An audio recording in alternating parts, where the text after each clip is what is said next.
थोडंसं थांबा. आपल्यासोबत छगन भुजबळ सर सुद्धा जोडले गेले आहेत, त्यांच्याकडे मी जाते. भुजबळ सर, हा जो मोठा निर्णय केंद्र सरकारने घेतला याच्यावर तुमची पहिली प्रतिक्रिया काय? मला अतिशय आनंद होतो आहे हम्म. की गेल्या 30 वर्ष हा प्रश्न जे आहे आम्ही सातत्यानं देशभर मांडतो. हा. दिल्लीच्या रामलीला मैदान असेल किंवा पटनाचं गांधी मैदान असेल, सगळीकडे जिथे आम्ही गेलो त्या ठिकाणी मांडलं. एवढेच नाही तर 2010 मध्ये आम्ही या विषयावर सुप्रीम कोर्टात गेलो की 2011च्या जनगणनेमध्ये जातगणना करा, आणि मग त्यावर जे आहे सुप्रीम कोर्टाने केंद्राकडे सुद्धा मागितलं की काय तुमचं काय म्हणणं आहे. आणि मग त्याच वेळेला समीर भुजबळ यांनी लोकसभेमध्ये त्याबद्दल जो ठराव मांडला, त्याला गोपीनाथराव मुंड्यांपासून सर्व यादव वगैरे सगळ्या मंडळीच्या वरची 100 जवळ खासदार उभे राहिले. आणि काँग्रेसचे प्रणव मुखर्जी यांनी सभागृहात सांगितलं की आम्ही जात गणना करतो.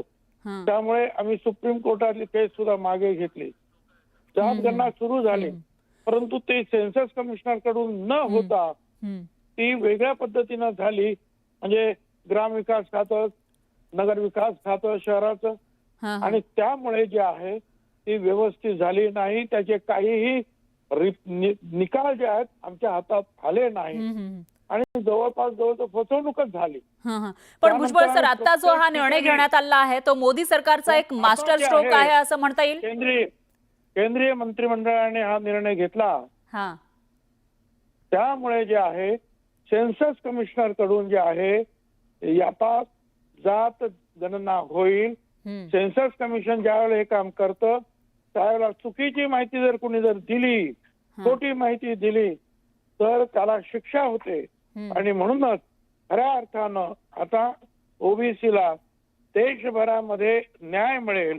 प्रत्येक कोर्टामध्ये सतत विचारलं जातं प्रत्येक वेळेला की तुमची संख्या किती, तुमचा डाटा काय. वेगवेगळ्या कमिट्या झाल्या, सुमित्राताई महाजन कमिटी, मनमोहन सिंग कमिटी, आणि त्यांनी सांगितलं की ओबीसींना देशात मदत करायला पाहिजे जशी आपण दलितांना करतो, आदिवासींना करतो, पण ओबीसीचा डाटा आमच्याकडे नाही. म्हणून हा डाटा तुम्ही निर्माण करा आणि आम्हाला द्या असं त्यांनी सेन्सस कमिशनरला सांगितलं. पण काम झालं नाही. आज आम्हाला आनंद वाटतो की मोदी साहेबांनी हा निर्णय घेतला आणि देशभरातल्या ओबीसींना न्याय देण्यासाठी एक पाऊल त्यांनी उचललेलं आहे. याला मास्टर स्ट्रोक म्हणता येईल. 100% 100% एक मास्टर स्ट्रोकच आहे. ओबीसींना काँग्रेसच्या वेळी आम्ही लढलो, पण आमचं काही व्यवस्थित काम झालं नाही. त्याच्यानंतर राजीव गांधी, राहुल गांधी वगैरे मागणी करतायत जात गणना करा, जात गणना करा. पण आम्ही सुद्धा जे आहे आज समता परिषद निर्माण झाल्यापासून आमचं 92 पासून आमचं काम चाललंय, आणि 2010ला आम्ही लोकसभेत आणि सुप्रीम कोर्टामध्ये सुद्धा गेलो. परंतु जे आहे फसवणूक झाली असं माझं स्पष्ट म्हणणं आहे. आणि मी तुम्हाला सांगितल्याप्रमाणे आता जी होईल ती सेन्सस कमिशनर कडून होईल, ती योग्य प्रकारे होईल आणि न्याय मिळेल. ओबीसींना याचा कसा फायदा होईल सर? ओबीसीना फायदा एक होणार आहे की कुठलीही गोष्ट असली, आणि म्हणजे काही तुम्हाला ओबीसीना काय द्यायचं असले, कसलंही आरक्षण द्यायचं असेल किंवा शिक्षणामध्ये काय द्यायचं असेल, कुठे काय द्यायचं, ताबडतोब कोणीतरी कोर्टात जातो आणि मग कोर्ट आम्हाला विचारतं की तुमचा डाटा काय. मागे सुद्धा आपल्याला माहिती आहे की खानविलकर साहेबांनी जे मागच्या वर्षी सुप्रीम कोर्टामध्ये आम्हाला विचारलं की तुम्ही आम्हाला एम्पिरिकल डाटा द्या, एम्पिरिकल डाटा द्या. आणि तो डाटा कोणाकडेच आमच्याकडे नव्हता, कारण जनगणना झालेली नव्हती. आणि त्यामुळे जे आहे या राज्यातल्या 92 ठिकाणीच्या निवडणुका झाल्या घाईघाईने, त्याच्यामध्ये आम्हाला 0 आरक्षण मिळालं. आता मात्र जे आहे हे जनगणना झाल्यामुळे होणार असल्यामुळे आम्हाला कोर्टात, हायकोर्टात, सुप्रीम कोर्टात सुद्धा सांगता येईल की हा याची अशी जनगणना झाली, हा रिपोर्ट आहे. आणि त्याचप्रमाणे जे आहे आमच्या आरक्षणाच्या बाबतीमध्ये सुद्धा राजकीय आणि त्याचबरोबर शैक्षणिक आणि नोकऱ्यांच्या बाबतीत होईल. त्याचबरोबर केंद्र सरकारकडून आणि राज्य सरकारकडून जसं आदिवासींना वेगळा फंड मिळतो, जसा दलित वर्गांना वेगळा फंड मिळतो, त्याप्रमाणे ओबीसीला सुद्धा वेगळा फंड मिळेल, ज्यामुळे गावागावातून असलेल्या आणि भटक्या विमुक्त ज्या जमाती आहेत आमच्या घरी, त्यांच्या ज्या आहे आरोग्यासाठी, शिक्षणासाठी, घरासाठी, सगळ्या गोष्टींसाठी वेगळा पैसा पण भुजबळ सर तर राज्य सरकारपर्यंत मिळेल. पण भुजबळ सर, आता बिहारचे इलेक्शन सुद्धा आहेत, अशामध्ये हे इलेक्शन डोळ्यासमोर ठेवूनच निर्णय घेतल्याचा आरोप विरोधक करतायत. तुम्ही आरक्षण काही डोळ्यासमोर ठेवा ना तर नका ठेवू, पण आज आम्ही 30 वर्ष लढतो त्याच्यासाठी. आणि जे विरोध करतात त्यांना सांगा, राहुल गांधी सुद्धा म्हणत होते ना, म्हणजे काँग्रेस असताना काँग्रेसने नाही काम केलं, आणि आता राहुल गांधी जे सांगतात की जातगणना करा, जातगणना करा, तर जातगणना करतायत, आता त्याचं स्वागत करा. पण सर, त्याच्यामध्ये आणखी एक स्वागत तर ते करतायतच, पण क्रेडिट सुद्धा घेण्याचा प्रयत्न करतायत, श्रेय घेण्याचा प्रयत्न सुद्धा केला जातो विरोधकांकडून.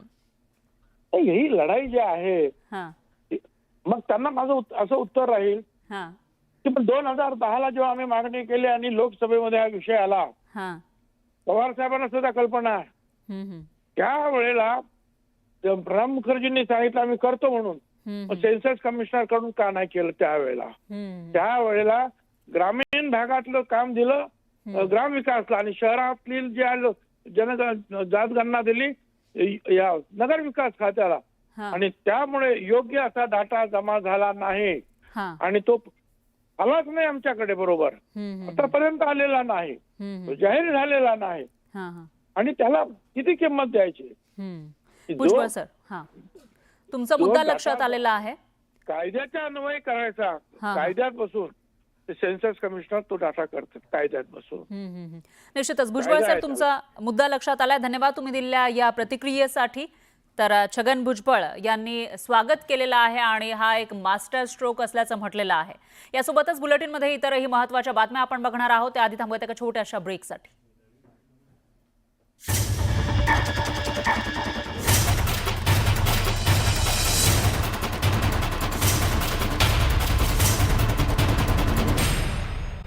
येते जातनिहाय जनगणनेची मागणी केली जात होती मागील काही दिवसांपासून. इनफॅक्ट जेव्हा लोकसभा निवडणुकीचा जो प्रचार होता त्यावेळेला विरोधी पक्षांनीही याविषयीची मागणी उचलून धरलेली होती, आणि आता एक मोठा निर्णय केंद्र सरकारनं घेतल्याची माहिती आहे. केंद्र सरकारकडून जातनिहाय जनगणना केली जाणार असल्याची माहिती समोर येते. तर तेलंगणामध्ये ती जनगणना आधीच सुरू करण्यात आली, आणि त्यानंतर आता संपूर्ण देशामध्ये अशी जनगणना होणार असल्याची माहिती आहे. याविषयी अधिक माहितीसाठी आपले प्रतिनिधी प्रशांत लीला रामदास हे थेट दिल्लीमधून आपल्यासोबत जोडलेत. प्रशांत, काय सांगाल? जातनिहाय जनगणनेचा निर्णय घेण्यात आल्याचं कळत आहे, नेमकं कशा पद्धतीनं याची अंमलबजावणी केली जाऊ शकते? महत्वाचं म्हणजे जर बघितलं तर नुकतंच केंद्रीय मंत्रिमंडळाची पत्रकार परिषद झाली, त्यामध्ये केंद्रीय मंत्री अश्विन वैष्णव यांनी आता घोषणा केली आहे की पंतप्रधान नरेंद्र मोदी यांच्या नेतृत्वातील सरकार जे आहे ते मोदी सरकार जे आहे ते जाती जनगणना करेल, आणि जनगणनेत जातीची मोजणी देखील होईल असं त्यांनी स्पष्ट केलं. त्यांनी हे सांगितलंय की मोदी सरकार आगामी सरकार जनगणना असेल त्यामध्ये जाती जनगणना करणार आहे, आणि महत्वाचं म्हणजे काँग्रेस सरकारने जे जाती जनगणना केलं आहे त्याला त्यांनी विरोध दर्शवला आहे. 1987 नंतर जाती जनगणना केलेली नाही असंही त्यांनी म्हटलेलं आहे. त्यांनी हे म्हटलं आहे की काँग्रेस जाती जनगणनासाठी जातीचे सर्वे करून घेतलेला आहे, पण युपीए सरकारने याचा राजकीय दृष्टिकोनातून फायदा करून घेतला आहे असं त्यांनी टीका केली आहे. पण महत्वाचं म्हणजे आता आगामी काळात जेव्हा जनगणना होईल त्या काळामध्ये या संदर्भात निर्णय घेतला जाईल असं स्पष्टपणे त्यांनी सांगितलेलं आहे. निश्चितच प्रशांत, धन्यवाद तुम्ही दिलेल्या या सविस्तर माहितीसाठी. प्रकाश शेंडगे हे आपल्यासोबत जोडले गेले आहेत, त्यांची ही प्रतिक्रिया आपण घेऊयात. सर, एक मोठा निर्णय केंद्र सरकारने घेतलेला आहे, जातनिहाय जनगणना केली जाणार आहे, तुमची काय प्रतिक्रिया? सर्वप्रथम ह्या निर्णयाचं मी सर्व स्तरातून स्वागत करतो, आणि केंद्र सरकार मी अभिनंदन करतो की उशिरा का होईना पण केंद्र सरकारला जाग आलेली आहे, आणि ही मागणी जवळपास अनेक दशकांच्या पासून ओबीसी समाज पूर्ण देशभरातून करत होता. पण या काळात ते सर्व निर्णय जे आहे ते पुढे ढकलले जात होते की हा निर्णय घेतल्यानंतर जातीमध्ये तणाव निर्माण होईल, भांडण निर्माण होतील, वाद निर्माण होतील, आंदोलन होतील, अशा प्रकारची कारणं देऊन हा निर्णय जो आहे तो पुढे ढकलला जात होता. पण आता सर्व प्रत्येक राज्याने सुद्धा ही अशी मानसिकता दर्शवली की जर केंद्रानं नाही केले तर आम्ही करू, अशा अनेक राज्यानं भूमिका घेतल्यामुळं शेवटी केंद्रावरती प्रचंड दबाव निर्माण झाला आणि केंद्राला हा निर्णय घेणं भाग पडलं.